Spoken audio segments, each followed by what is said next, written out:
Hello everyone. I'm here to try my new light, my ring light. What do you guys think? I like it. So let's check the ingredient list, and it's not at all complicated. This is gonna be ready again, as most of my recipes, in less than 20 minutes. Okay, let's check it out. So we have here some garlic, some broccoli, and some cauliflower, spinach, peas, they are frozen peas, so convenient, and of course the pasta of your preference, and some milk. This is milk. Before I have my pan heating here, you guys know that I need my pan to be pretty warm, and we're gonna saute the broccoli and cauliflower, the frozen peas, on some olive oil and garlic. Woo! Do you hear the sound?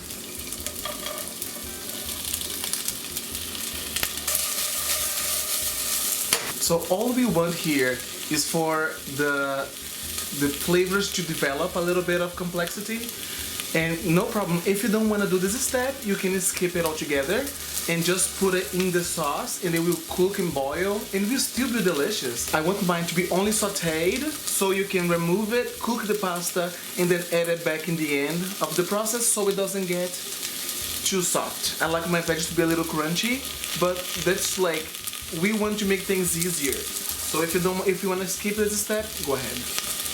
The next step is to season.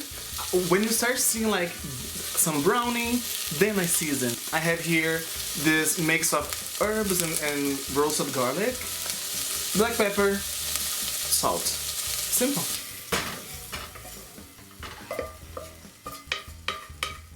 So what I have here is the same pan that we just cooked the veggies. Because it has all the flavor and of the garlic and all the seasoning, I'm gonna use that to be part of the flavor of the sauce. So I'm putting my milk. As you guys can see, I am not making a roux. I'm not doing nothing. I'm literally just putting the milk here because the pasta is gonna thicken the sauce on its own. You don't have to pre-thicken it, because then it's gonna be too much, because we're gonna cook our pasta in the milk.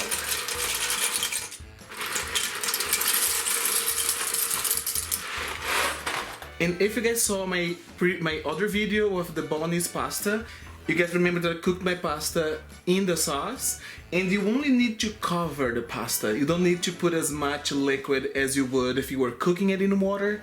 So what we want to hear is a little more milk. We're gonna let it cook for the same amount of time that you would cook with water, and the starch is gonna bind everything, and it's gonna be like thickened on its own. So in later I'm gonna add some cheese and other things, but for now this is it. We put a little more milk just to cover it and put the lid on. Okay, so this is the level, as you guys can see. You need to add salt because we need salt here.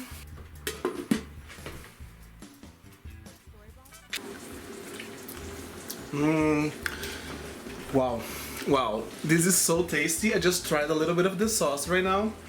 It is amazing. The taste is just as complex and flavorful. So at this point that you can see, like, it's very saucy but very wet the way I like, I'm gonna add the veggies that we sauteed earlier.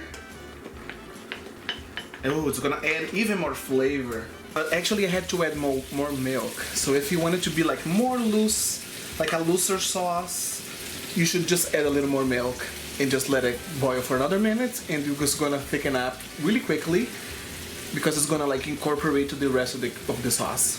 And that's it. I'm gonna show you guys later how it looks and give it a try and actually give my real opinion in just a second. Okay, so here we are, and I have the pasta with me, and look at this. Can you see how it like really gets a very thickened, and like it hugs the pasta in the best way possible? Oh man, the flavor of the spinach and the peas, the garlic. I have a little bit of lemon zest because I love lemon zest in everything, so I put a little bit of lemon zest here. I think it makes everything tastes fresher, and definitely approved. It took actually longer than I thought it would. I think it was actually cooking, the pasta was cooking for 20 minutes. I don't know what happened, but and once you get it started, you're gonna have food ready in less than 30 minutes. Still good.